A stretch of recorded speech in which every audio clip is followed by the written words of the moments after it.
Knetësia më e madhe në ahiret është me shikuar fytyrën e Allahut te barekuta. Nuk ka knetësi më të madhe. As xhenet, as kurrë s'ka, absolutisht që kalon këtë absolutisht s'ka.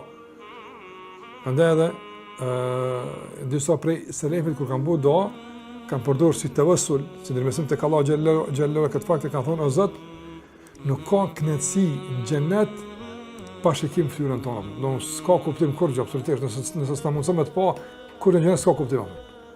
Është thjesht knetësi e caktuar, po ajo është e niveli tjetër. Edhe ka thënë me Kaim rahimullah se knetësia kryesore në dunjë është përmallimi.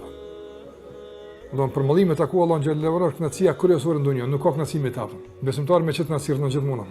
Allahu xhallahu ala shpesh në Kur'an i ka ngushëlluar robët e tij në situata të ndryshme përmes faktorit të përmallimit. Për shembull, në surën Ankebut e keni kur Allah flet për sprovat, ose ligj i dunjas mos provu, Allah thot: "Men kana yarju liqa Allah fa inna ajra Allah la'at." Ai që shpreson në takimin me Allahun, ta dinë se takimi me Allahut është duke ardhur. Edhe ka disa pjesëlefit në koment të këtij ajeti kanë thonë se Allahu xhalla xhelaluhu e din përmallimin e robëve për takimin me të, andaj i ka përgëzuar se takimi është saktuar. Allahu ka thënë fa inna ajra Allah la'at. Don caktimi është dykar, është saktuar. Nuk ka marr fund, nuk ka ndryshim të kushtimit të agjendës, nuk ka ndryshim të kësaj u kry. Allahu xhalla wala ka caktuar se robët e Allahu xhallahu të përmalluar për të kanë me taku kanë me pa.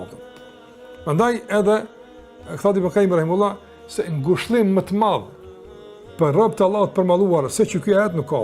E shuan etin e përmallimit tonë.